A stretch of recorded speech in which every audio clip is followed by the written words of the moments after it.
আসসালামু আলাইকুম। Happy homeo হল থেকে ডাক্তার নীলুফা ইয়াসমিন। বহু বছর যাবৎ জটিল ও কঠিন রোগের চিকিৎসা করে আসছি। আজকে কথা বলবো প্রতিদিনের অভ্যাসে একটু চেঞ্জ এনে কীভাবে সহবাসের সময়টাকে বাড়ানো যায়। আসেন জেনে নিই। ব্যায়াম করবেন। ব্যায়ামের মধ্যে বিশেষ করে কেগাল এক্সারসাইজ।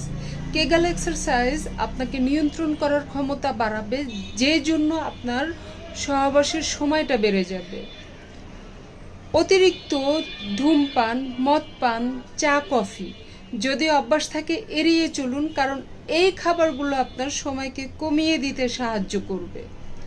পর্যাপ্ত পরিমাণে ঘুমিয়ে নিন, কারণ ক্লান্ত শরীর ও টেনশন নিয়ে যদি আপনি কোর্স করতে যান, আপনার কোর্সের টাইমটা কমিয়ে দিবে।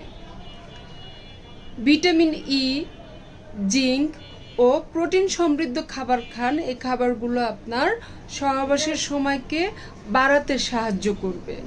আর আমরা সবাই জানি হোমিওপ্যাথি হচ্ছে ন্যাচারাল সোর্স থেকে তৈরি, যেই জন্য পার্শ্ব প্রতিক্রিয়া নেই। তাই যখন আপনার সহবাসের সময়টা কমে যাবে, নিয়ম মেনে চলবেন। আর আপনার নিকটস্থ একজন ভালো হোমিওপ্যাথি চিকিৎসকের শরণাপন্ন হবেন।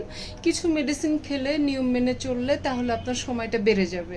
নিজেকে যত্ন নেবেন, ভালো থাকবেন। আল্লাহ হাফেজ।